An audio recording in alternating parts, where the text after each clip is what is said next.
Hey guys, Mercedes McKay here. So, do you think that where you live increases your risk of cancer? Well, doctors say the short answer is yes, but it's a lot more complicated than that. So, why are we talking about it? Well, recently there was new data that came out that studied since 2010 people ages 15 to 49 that lived in the Corn Belt area of the United States. So, that does include Illinois. Actually, more of them were diagnosed with cancer, specifically skin and kidney. So, I wanted to see if we were experiencing that locally here. So, I went over to St. Elizabeth to speak to a doctor.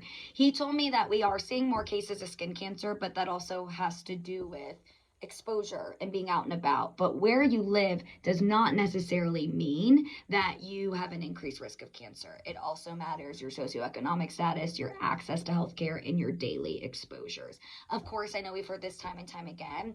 Three things you can do right now to decrease your risk of cancer is eating a well balanced diet, exercising daily, even if it's just getting a walk outside, is always good for you, as well as not smoking. But some positive news I do want to share. The doctor I spoke to told me, even though it may seem like more and more people are getting diagnosed with cancer because there's a lot more attention to it, a lot more people are talking about it, he says more and more of his patients are having success stories. So, wanted to end y'all with that positive note.